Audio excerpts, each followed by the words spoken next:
Halo semuanya, jumpa kembali dalam video saya, channel saya, yang kali ini kita akan membahas tentang teori perdagangan internasional. Sebelumnya mungkin sudah pernah dibahas bahwasannya salah satu bentuk dari kegiatan ekonomi internasional yaitu adanya perdagangan internasional. Nah, perlu digarisbawahi salah satu kegiatan perdagangan internasional ini terkait dengan kerjasama antar negara. Karena kalau bicara tentang internasional itu kaitannya dengan negara satu dan negara yang lain. Nah, kalau dilihat bahwasannya fokus dari ekonomi internasional itu terletak bagaimana kesepakatan antar negara yang diwujudkan dalam perdagangan internasional. Nah, perdagangan internasional itu sendiri kalau didefinisikan itu bisa menjadi salah satu proses globalisasi ekonomi yang terjadi dengan sistem tukar-menukar barang dan jasa melalui perantara uang internasional. Nah, lihat di situ ya. Artinya apa?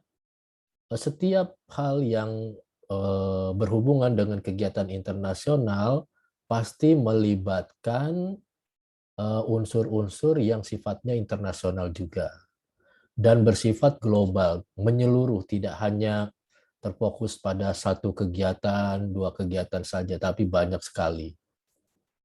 Perdagangan internasional juga merupakan salah satu jenis perdagangan yang dilakukan penduduk suatu negara. Nah, itu tadi dikatakan ya. Jadi ada kerjasama antara negara satu dengan negara yang lain yang didasari pada kesepakatan bersama. Jadi kalau Indonesia berdagang dengan Malaysia, Indonesia berdagang dengan negara Eropa, Amerika, nah itu salah satu bentuknya. Bentuk dari kegiatan perdagangan internasional itu. Ya. Nah, apa yang harus dilakukan untuk bisa melakukan kegiatan perdagangan internasional ini? Ada kriteria-kriterianya. Yang pertama, yaitu barang yang diperdagangkan harus berkualitas tinggi. Jadi kalau berdagang dengan negara lain itu barangnya juga harus barang yang bagus, tidak barang yang ecek-ecek gitu ya, barang yang kelas rendah gitu. Jadi memang harus tinggi. Kemudian harus ada valuta asingnya, harus ada mata uang asing sebagai alat tukarnya, valuta asing kesepakatan barangnya gimana nih kita nih harus melakukan pertukaran. Nah, ya. Terus kemudian produksinya harus ramah lingkungan. Jadi barang-barang yang dihasilkan itu adalah barang-barang yang tidak mencemari lingkungan. Ya. Terus kemudian perdagangan bebas, tidak ada proteksi. Artinya apa? Setiap negara itu bisa melakukan perdagangan dengan negara manapun. Tidak dibatas-batasi. Silakan saja gitu Indonesia berdagang dengan Amerika, Indonesia berdagang dengan Arab Saudi, Indonesia berdagang dengan negara-negara ASEAN, silakan saja. Nah, gitu ya. Terus kemudian adanya perjanjian perdagangan dengan negara tujuan. Nah, sudah pasti gitu. Agar bisa terjadi perdagangan tentu harus ada perjanjian kesepakatan. Kemudian harus ada sistem transportasi antar negara. Nah, ini untuk mengangkut barangnya. Barang-barang yang nanti diciptakan dari hasil perdagangan itu kan perlu sarana pengangkutan. Nah, itu setiap negara harus punya, ya. Nah, aspek perdagangan merupakan aspek yang penting. Kenapa yang penting? Karena dengan melakukan perdagangan internasional ini, yang pertama negara-negara memiliki pemasukan dari kegiatan itu. Terus kemudian yang kedua, dengan perdagangan internasional, setiap negara juga memiliki kesempatan untuk menjalin hubungan baik dengan negara-negara lain. Jadi tidak terisolasi sendiri seperti itu. Ya. Nah, untuk bisa memahami tentang perdagangan internasional, tentunya kita harus memahami juga teori-teorinya. Teori-teori yang berhubungan dengan perdagangan internasional.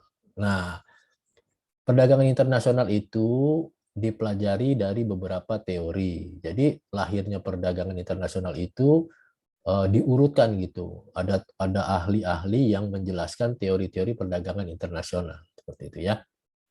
Yang pertama yaitu teori praklasik merkantilisme. Nah, itu pelopornya ya.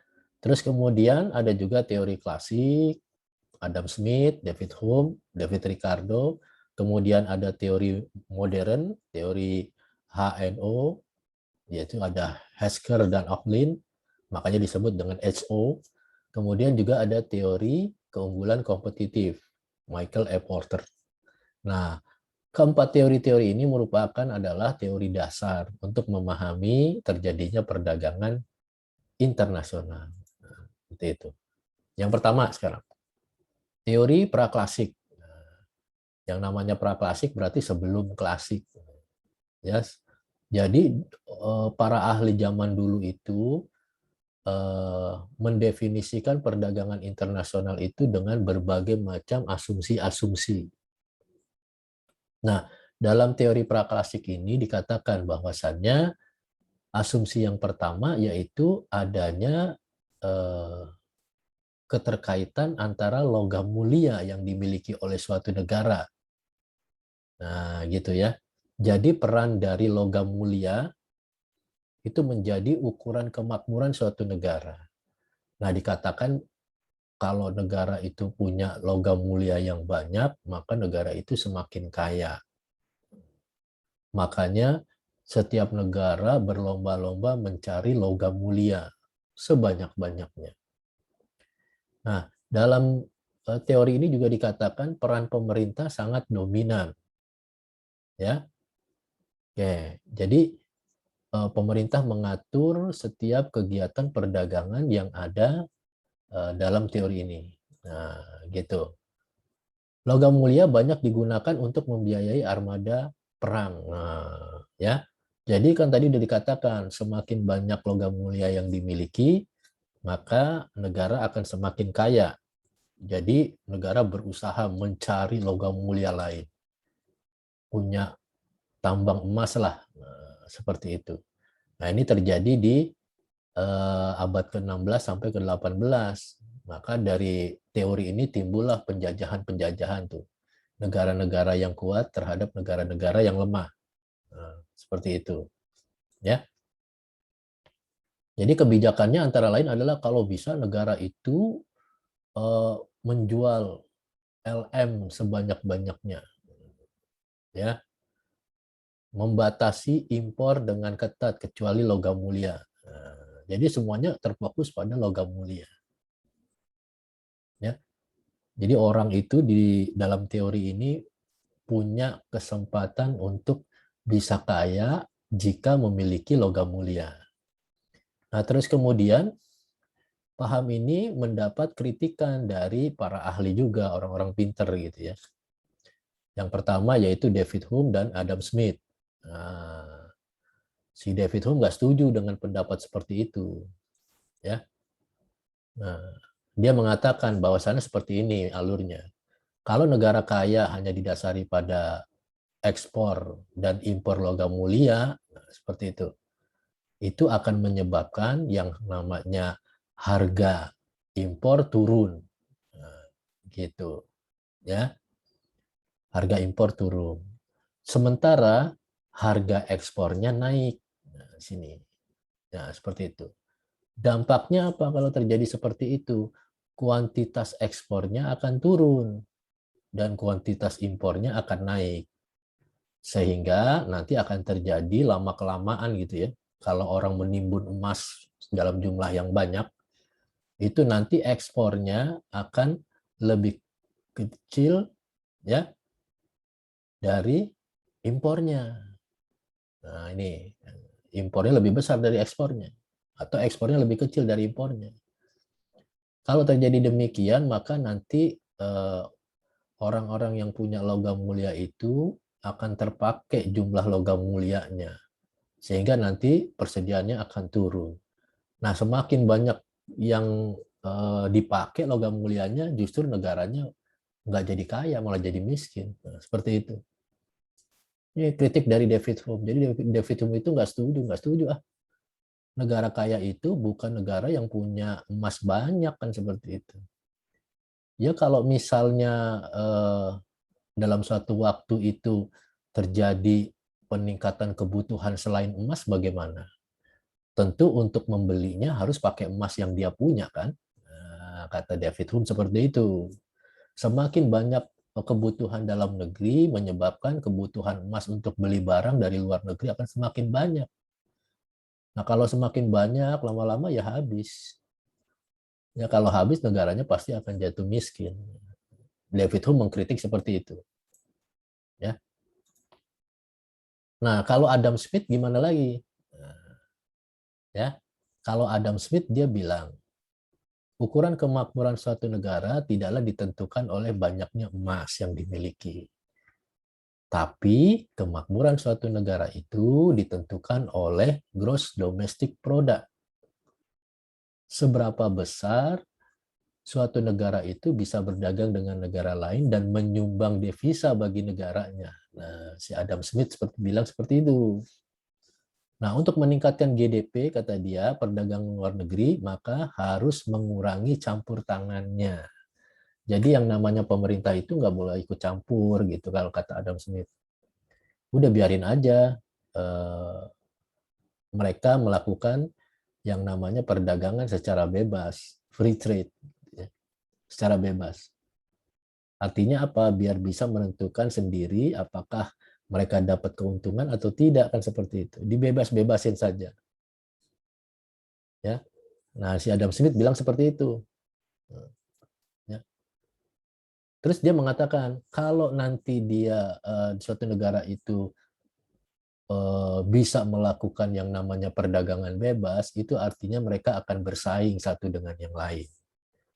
Sehingga mendorong negara-negara itu untuk melakukan perbaikan-perbaikan, ya, baik dalam hal pembagian kerjanya, terus kemudian peningkatan faktor produksinya, spesialisasinya, seperti itu.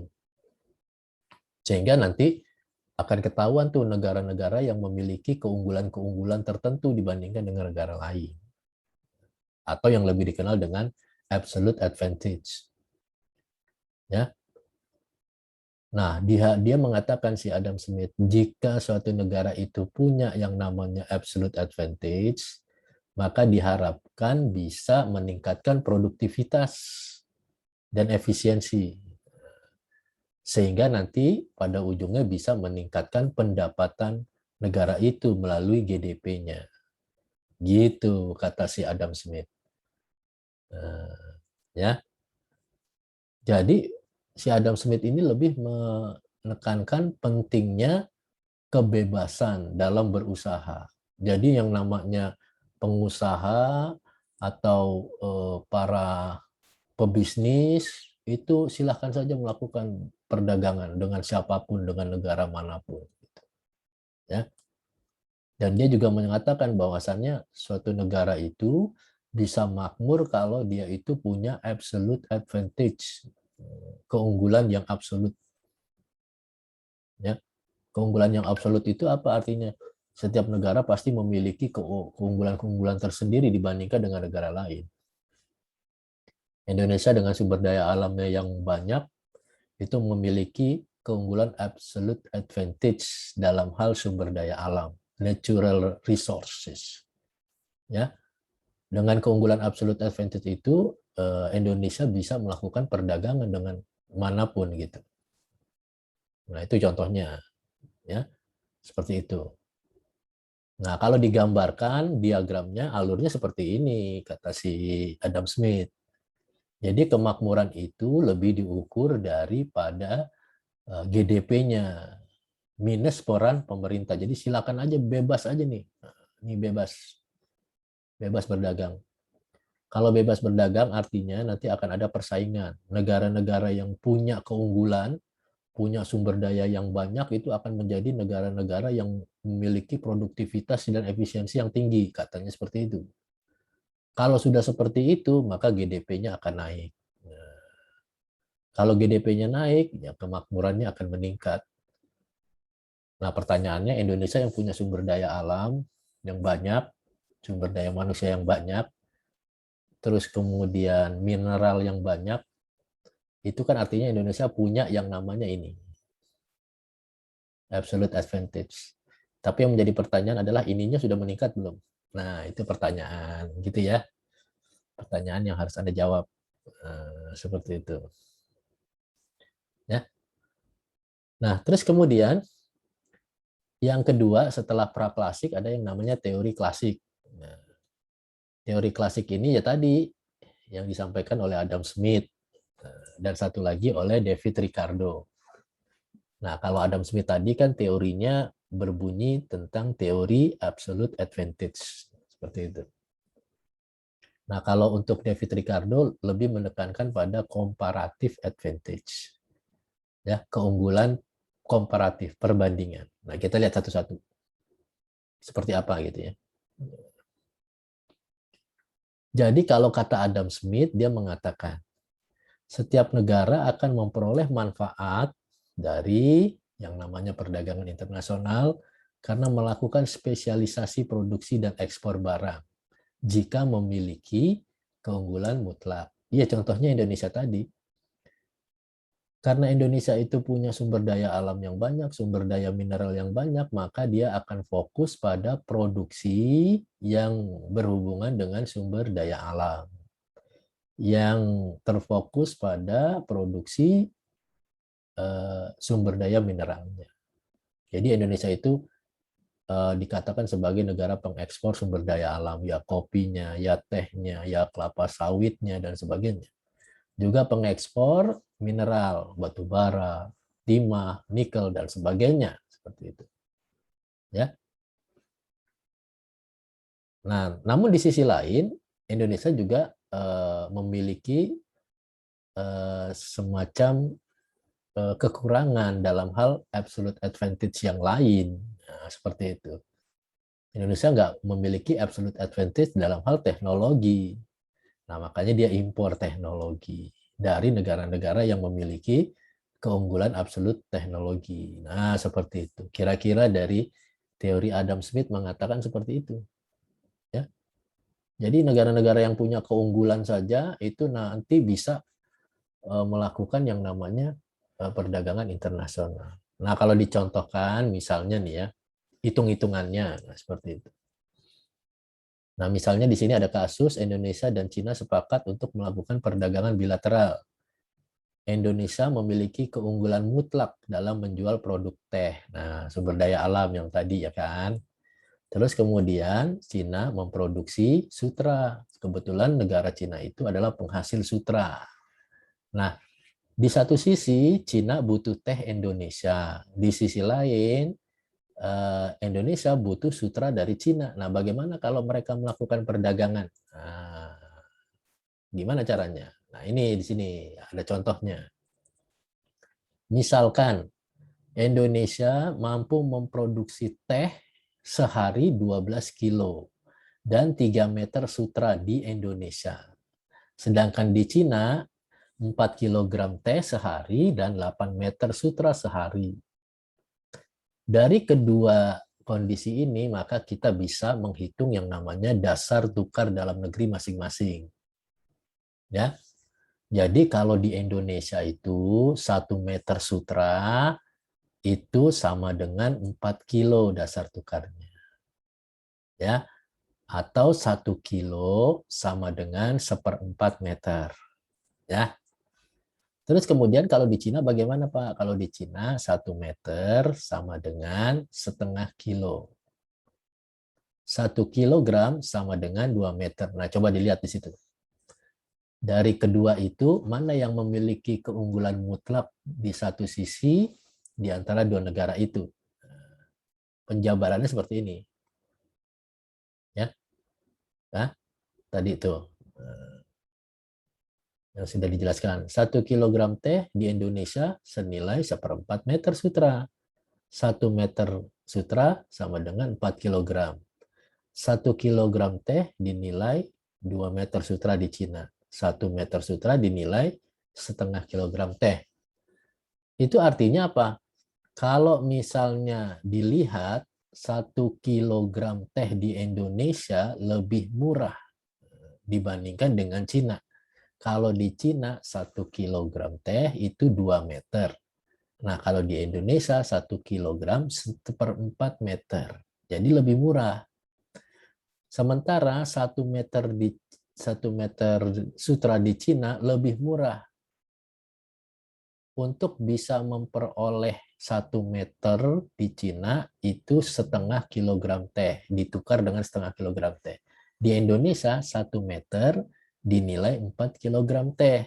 Nah, seperti itu ya cara bacanya. Jadi dengan yang kata lain bisa disimpulkan bagaimana?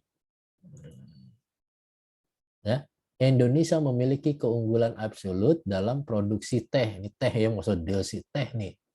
Sehingga akan melakukan ekspor ke Cina. Ekspor teh ke Cina ini maksudnya ya.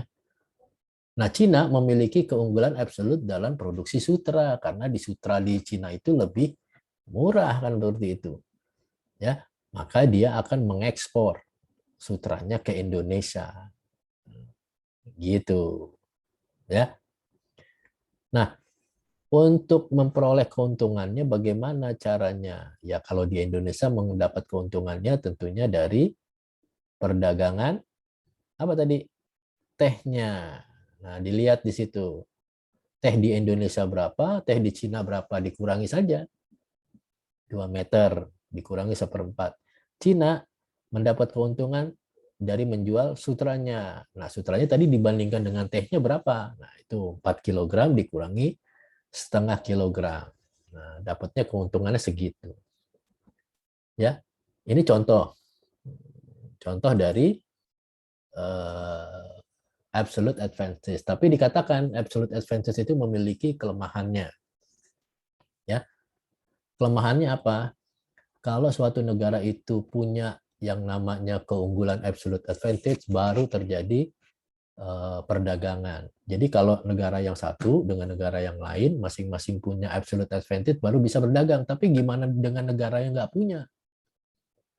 Tentu nggak bisa berdagang, kan? Nah, seperti itu. Ya, ini kelemahannya. Jadi ada negara-negara yang memang tidak memiliki absolute advantage. Dia nggak punya teh, dia nggak punya sutra, itu gimana nanti? Apakah nggak bisa berdagang? Nah, kelemahannya seperti itu. Kelemahan dari Adam Smith tadi. Nah, sehingga teori Adam Smith ini dipatahkan oleh David Ricardo. Nah, kalau David Ricardo dia mengatakan bahwasannya yang namanya perdagangan itu tidak melulu ditentukan oleh apa namanya keunggulan absolut saja, tapi juga oleh perbandingan antar negara itu ditinjau dari sisi efisiensinya. Efisiensi yang mana, Pak? Yaitu yang labor efisiensi, jam kerjanya. Apa iya misalnya Indonesia yang tadi absolute advantage dalam teh, memproduksi teh itu memang benar-benar efisien dalam memproduksi teh seharinya. Nah, dibandingkan dengan negara India misalnya. Nah, itu masih perlu dikaji lagi, ya. Oke. Jadi si David Ricardo mengatakan seperti itu. Jangan dilihat dari produk yang dihasilkannya, tapi dilihat dari cara pengerjaannya. Lebih cepat yang mana, kan seperti itu. Ini David Ricardo mengatakan seperti itu. Ya. Jadi suatu negara akan memperoleh manfaat dari perdagangan jika melakukan spesialisasi produksi dan mengekspor barang di mana negara tersebut berproduksi relatif produktif. Nah, gitu. Jadi artinya dia bisa menghasilkan teh yang absolute advantage tadi, tapi juga bisa menghasilkan tingkat produktivitas, efisiensi yang tinggi dalam menghasilkan teh itu. Baru bisa dia dagang. Seperti itu. Ya. Nah, contohnya misalnya tuh Indonesia produksi gulanya 3 hari kerja untuk memproduksi 1 kilogram gula. Di Cina 6 hari kerja. Kemudian produksi kain, kain 1 kilogram kain 1 meter gitu ya. 1 meter kain itu misalnya 4 hari kerja. Di Cina 5 hari kerja. Nah, dari dua kondisi seperti ini mana sih kira-kira yang efektif gitu, yang efisien gitu? Ya. Nah, di situ dikatakan, walaupun Indonesia memiliki keunggulan absolut dari kedua-duanya, gitu ya, dari kedua-duanya, baik gula maupun kain, coba dilihat tuh di Indonesia tuh, ya. Jumlah hari kerjanya kan lebih sedikit dibandingin dengan Cina. Nah, itu artinya Indonesia memiliki absolute advantage dari produksi kedua barang itu. Namun perlu dilihat, benar nggak seperti itu. Nah, ya, yang namanya eh, bentuk efisiensi dan produktivitas itu tidak melulu dilihat dari lama kerjanya seperti ini, tapi nilai perbandingannya. Nah, di sini comparative advantage-nya.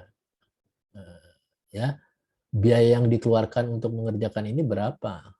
Atau labor efisiensinya. Nah, maka kita bisa hitung di sini perbandingannya.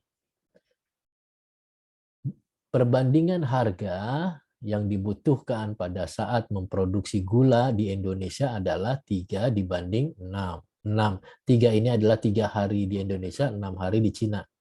Ini pun sama, 6 hari di Cina, 3 hari di Indonesia. Dibandingkan. Nah, seperti ini. Sehingga akan memperoleh perbandingan seperti ini.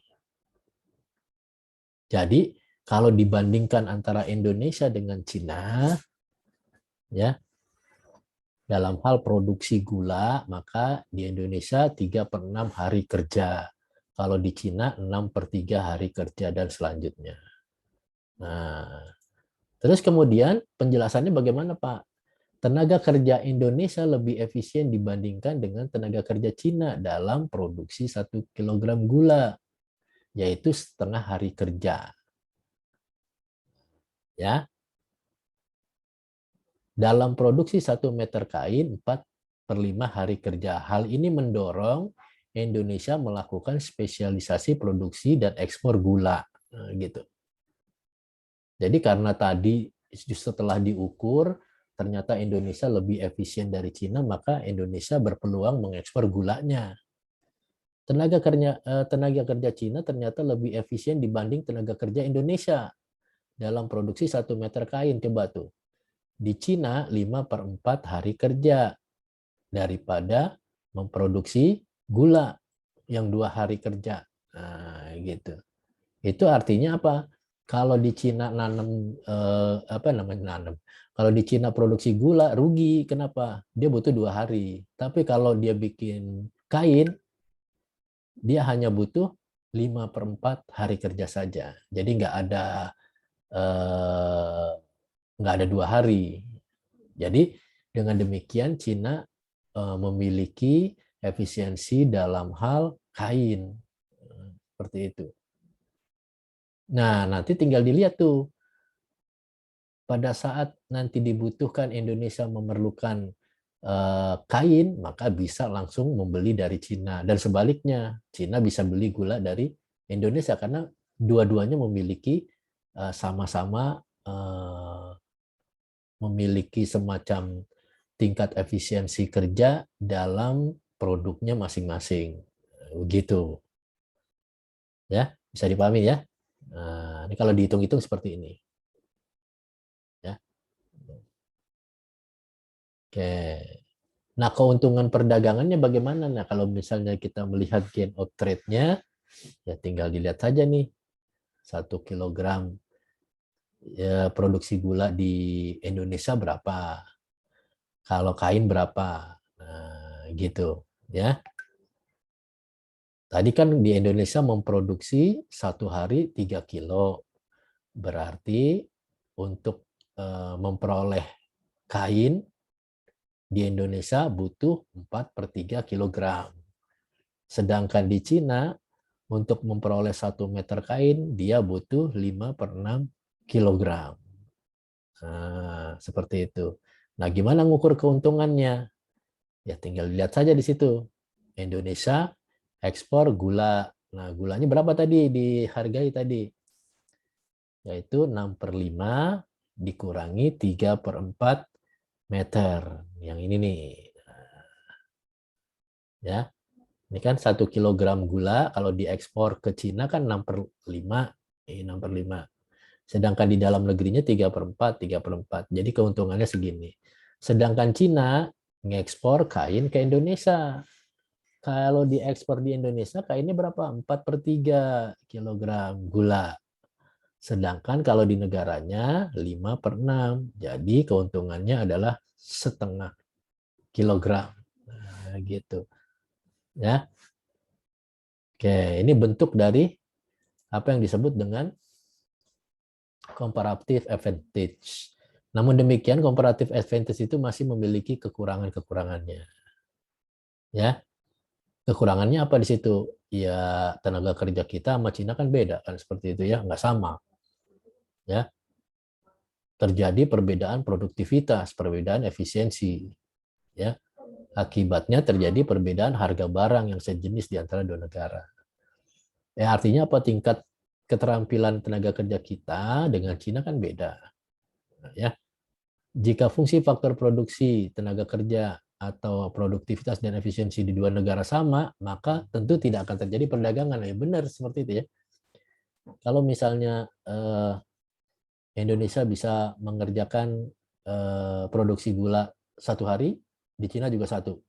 Kemudian di Indonesia 1 meter itu 2 hari, di Cina juga 2 hari. Itu artinya nggak terjadi. Kelemahannya seperti itu. Ya, Cina sama Indonesia nggak bakal bisa melakukan perdagangan. Karena apa? Sama-sama seperti itu. Jeleknya begitu kalau teori ini. Jadi ukuran efisiensi dan efektivitasnya tidak bisa menjamin kedua negara itu bisa melakukan kerjasama perdagangan kalau dua-duanya juga memiliki hal yang sama. Ya, tidak dapat dijelaskan mengapa terjadi perbedaan harga walaupun fungsi faktor produksinya sama. Seperti itu. Jadi nggak ketahuan perbedaan harganya. Di situ hanya ketahuan tentang perbandingan-perbandingannya saja. Ya, adanya perbedaan jumlah faktor produksi yang dimiliki oleh masing-masing negara. Jadi antara Cina dengan Indonesia kan berbeda faktornya tuh. Ya, nggak harus selalu teh saja mungkin, tapi juga ada yang lain. Cina juga ada yang lain. Sehingga kalau misalnya dihitung satu-satu, itu ya repot juga. Bahkan mungkin untuk produk-produk lain mungkin tidak bisa dilakukan perdagangan. Ya, oke. Nah, kemudian ada juga teori modern. Jadi setelah teori klasik selesai, muncullah pasangan suami istri, Eli Hacker dan Bertil Ohlin. Nah, seperti itu. Yang menyebutkan bahwasannya pola perdagangan negara-negara cenderung mengekspor barang-barang dengan faktor produksi yang relatif melimpah. Nah, gitu. Jadi kalau misalnya Indonesia punya faktor produksi yang melimpah, sumber daya alam melimpah, dan sumber mineral melimpah, why not gitu ya, melakukan yang namanya ekspor barang. Karena di dalam negaranya sudah terpenuhi. Selebihnya kan bisa diekspor. Nah, ya. Oke. Jadi si Hacker dan Bertil ini dia mengatakan bahwasannya produktivitas suatu negara itu akan berbeda-beda dengan negara yang lain karena terjadi perbedaan antara proporsi faktor produksi tenaga kerja, modal, dan tanah. Jadi negara yang luas kayak Indonesia ini tentunya banyak faktor produksinya dan mendorong untuk melakukan ekspor ke luar negeri dibandingkan negara-negara yang tidak memiliki. Nah, seperti itu. Jadi negara dengan faktor produksi yang tinggi dan murah dalam biaya produksi akan melakukan ekspor. Ini yang dilakukan oleh negara kita. Ya. Nah, kalau negara-negara yang tidak memiliki faktor produksi yang tinggi malah cenderung akan melakukan impor. Ya nggak ada yang bisa dijual, ya udah impor aja beli, gitu kan? Ya. Oke. Nah, ini analisisnya. Nah, kalau analisis SNO, nih HNO, dia menggunakan kurva isokos, kurva yang menggambarkan total biaya produksi yang sama, serta kurva isokbon, kurva yang menggambarkan total kuantitas yang sama. Nah, ini kan sudah dipelajari di makroekonomi. Nah, seperti itu ya. Artinya apa? di dalam dua kurva itu nanti akan ditemukan seberapa besar tingkat biaya yang diperlukan jika produksinya sama. Ya, kemudian berapa jumlah kuantitas yang diproduksi di tiap-tiap negara itu. Nah, ini contohnya, ya. Contohnya misalnya Indonesia kaya akan sumber daya tenaga kerja, sementara di Korea Selatan modalnya banyak karena negara-negara kaya gitu ya. Sehingga kita bisa menggambar yang namanya iso-cost-nya seperti itu. Di Indonesia karena jumlah tenaga kerjanya banyak, maka kurvanya itu cenderung ke atas, tegak gitu ya. Sementara faktor produksi modalnya sedikit. Seperti itu. Nah, kalau di Korea Selatan dibalik, labornya sedikit, tenaga kerjanya, kapitalnya besar, jadi agak landai. Nah, dua kondisi seperti inilah yang menyebabkan dua negara ini bisa saling ekspor mengekspor barang. Nah, gitu. Ya. Oke. Indonesia kaya akan tenaga kerja ini dibandingkan dengan ini. Sementara Korea kaya, modalnya banyak, Indonesia sedikit.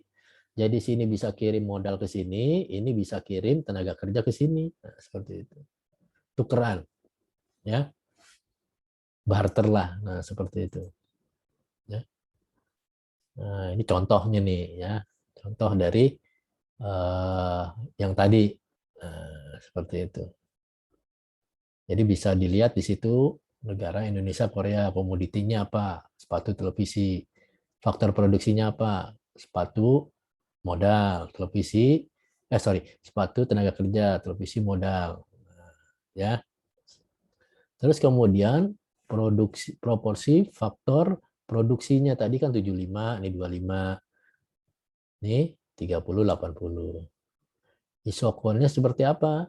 Nah, isokonnya terjadi pada saat 300 dan 90, 390 sama. Ya kan? Isokosnya bagaimana?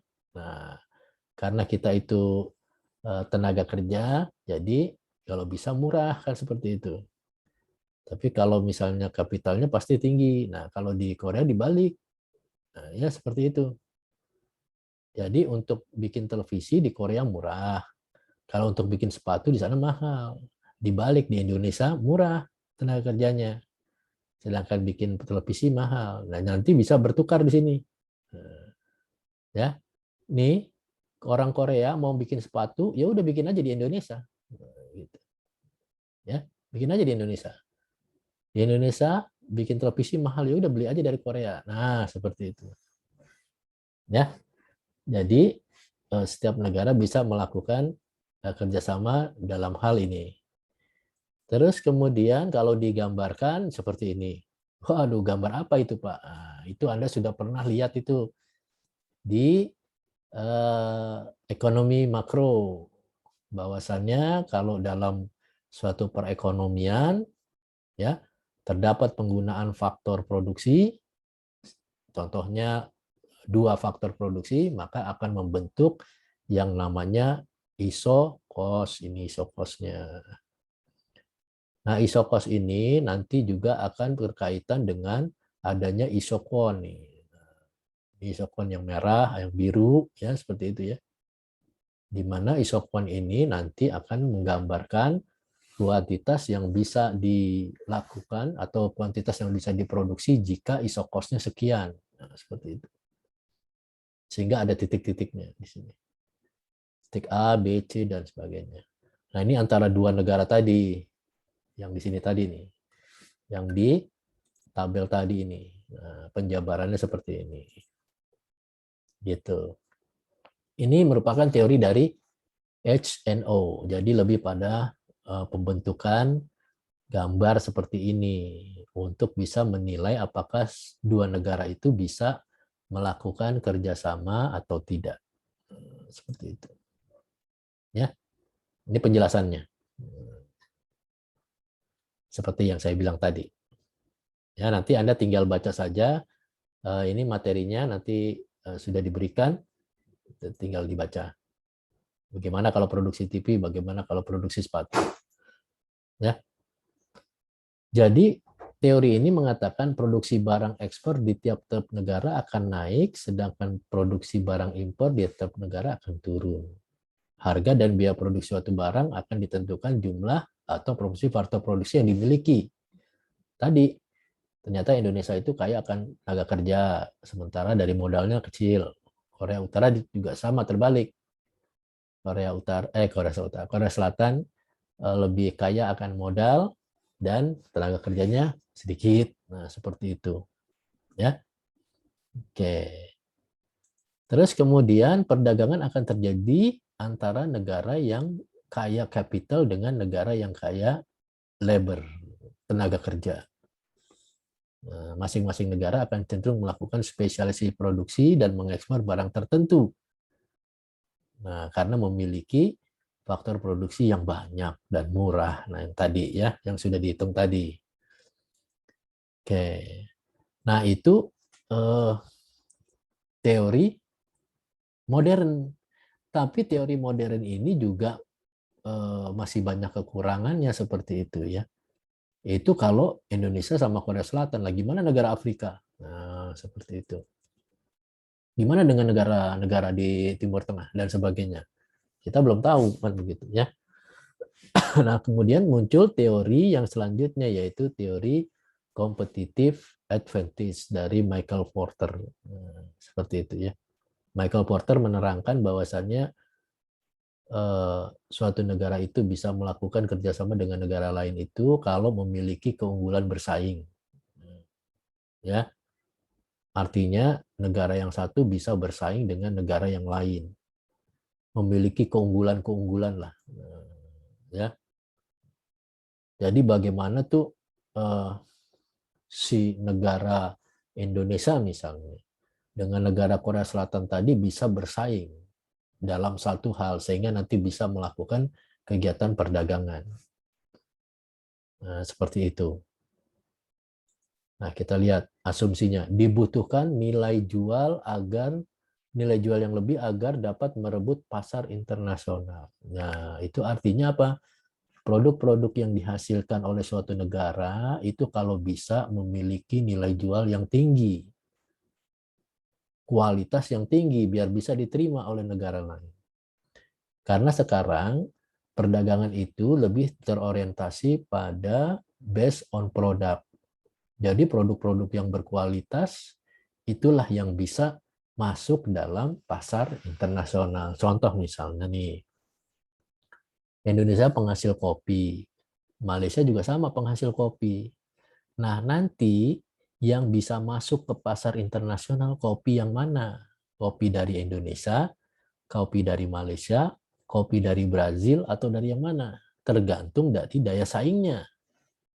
Nah, masalahnya kopi di Indonesia itu bisa nggak memiliki kualitas yang bagus sehingga disukai sama pasar luar negeri. Nah, itu ya. Seperti itu contohnya. Memiliki sesuatu yang tidak dimiliki oleh pesaing. Nah, itu dia tuh menjadi salah satu keunggulan juga. Negara-negara yang memiliki produk-produk yang tidak dimiliki oleh orang lain itu bisa menjadi negara tempat tujuan perdagangan. Ya, fokus pada efektivitas operasional agar memaksimalkan keunggulan. Jadi bagaimana menciptakan produk yang efektif, gitu, kegiatan produksi yang efektif, sehingga nanti keuntungannya bisa maksimal. Nah, yang menjadi pertanyaan, kenapa harus keunggulan bersaing? Yang pertama, ya, yang namanya berdagang itu pasti nggak cuma 1-2 negara saja, tetapi juga negara-negara lain. Indonesia jualan kain, Singapura jualan kain, Vietnam juga jualan kain, Thailand juga jualan kain, sama-sama jualan kain. Nah, seperti itu. Hanya masalahnya sekarang kain mana yang bisa diterima oleh pasar. Nah, itu kan ancaman tuh. Tadinya Indonesia itu adalah negara pengekspor beras. Gitu ya, pengekspor beras. Tahun 94. Nah, Indonesia menjadi pengekspor beras terbesar di Asia. Ya, tapi lambat laun timbul negara-negara baru yang notabene-nya sama-sama menghasilkan beras, ya, yang bisa mengurangi pasokan ekspor beras Indonesia. Karena pasar akan melihat beras mana yang paling bagus. Apakah beras Indonesia, beras Vietnam, atau beras Laos, Myanmar. Nah, seperti itu. Itu kan artinya ada ancaman baru, pendatang baru, negara dengan produk yang baru, ya seperti itu. Terus kemudian makanya Indonesia harus punya keunggulan yang kompetitif. Ya. Kemudian ada juga kekuatan tawar-menawar pemasok.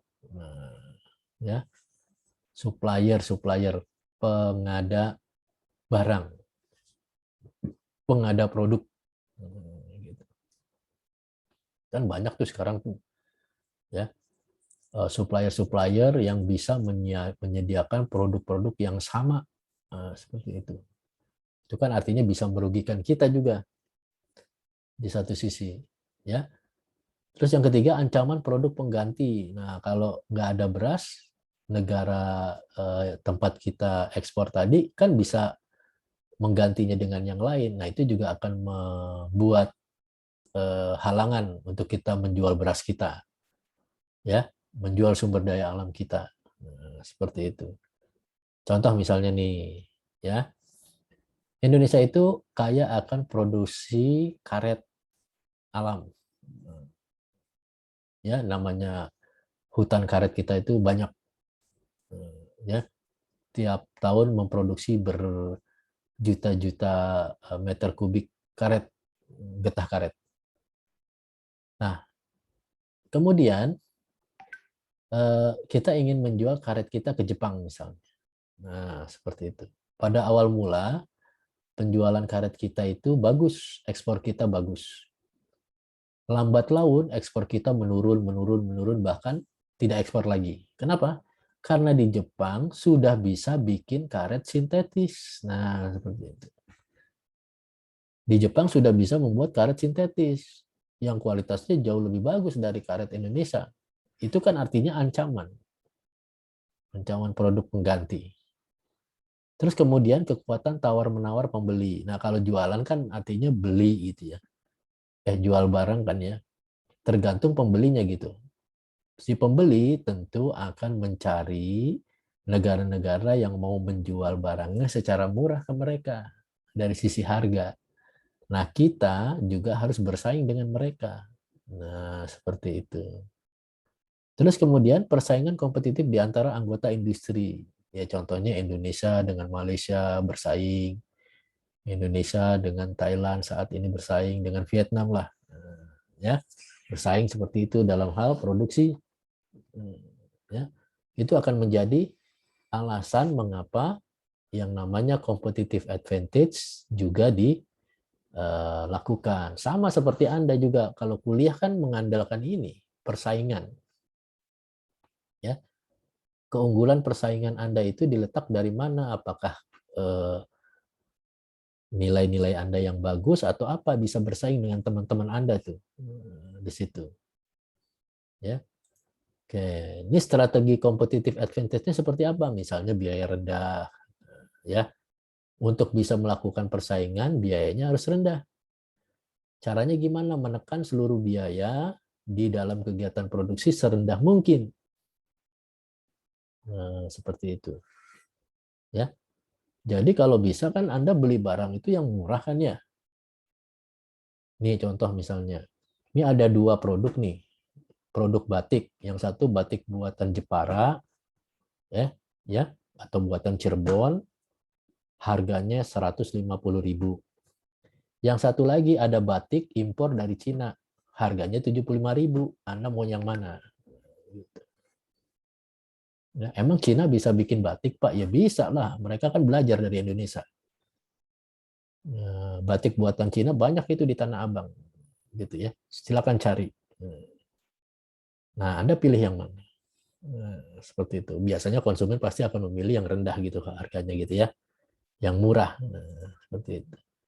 Nah, syarat untuk bisa cost leadership ini bagaimana? Nah, memiliki kekuatan modal yang tinggi, kemudian bisa merekayasa proses sehingga harganya murah, ya.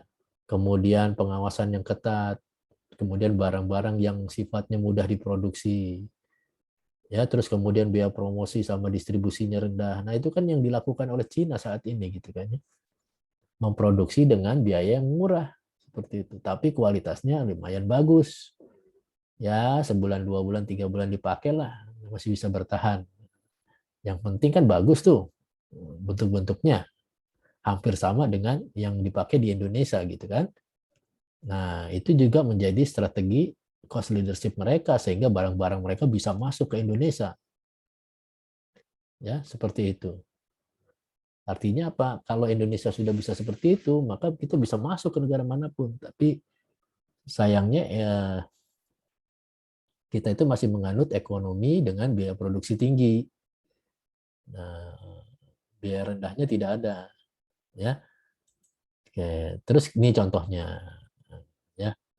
Contoh dari bagaimana menciptakan strategi cost leadership perusahaan-perusahaan ini ya. Perusahaan-perusahaan ini sudah membuktikan. Terus kemudian strategi pembeda produk. Produknya dibedain dengan pesaing. Differentiation. Ya. Mendorong perusahaan untuk menemukan keunikan tersendiri di pasar. Agar produk Indonesia itu bisa bersaing di kancah internasional, tentunya produknya harus unik dan bermutu. Ya, jangan sama dengan negara yang lain. Nah, seperti itu. Ya, kalau sama ya susah kan begitu ya. Kita harus bisa menciptakan produk yang berbeda. Ya, ini syarat-syaratnya.